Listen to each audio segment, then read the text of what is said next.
ନମସ୍କାର, ମୁଁ କମଳାକାନ୍ତ ଦାସ।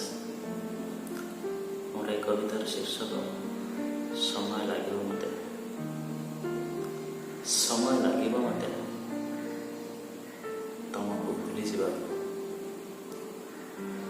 ସମୟ ଲାଗିବ ମୋତେ ତମକୁ ଭୁଲିଯିବାକୁ। ହେଲେ ଚାହୁଁନି ଏତେ ଜଲ୍ଦି ମନରୁ କାଢ଼ିଦେବାକୁ। ଛବି ଯାହା ଆଙ୍କିଅଛି ଏ ମନର ମାନସରେ, ଛବି ଯାହା ଆଙ୍କିଅଛି ଏ ମନର ମାନସରେ, ଚାହୁଁନି କେବେ ସେ ଚିତ୍ର, ଚାହୁଁନି କେବେ ସେ ଚିତ୍ର ଅଜାଣତେ ଲିଖିଯିବ। ସମୟ ଲାଗିବ ମୋତେ ତମକୁ ଭୁଲିଯିବାକୁ।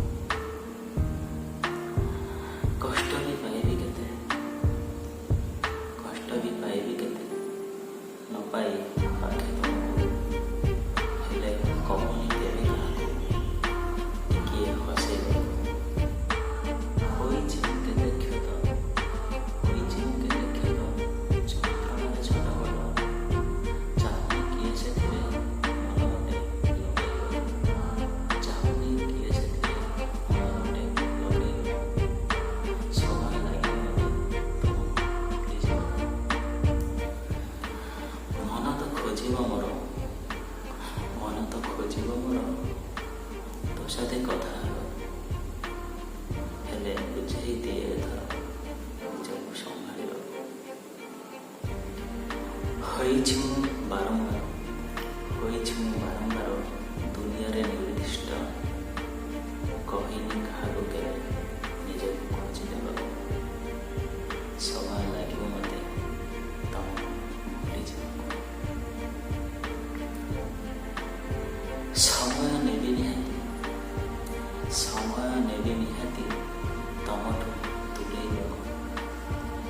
ହେଲେ ଚାହୁଁନି କେବେ କାହିଁକି, ହେଲେ ଚାହୁଁନି କେବେ କାହିଁକି ଦୂରକୁ ଚାଲିଯିବାକୁ।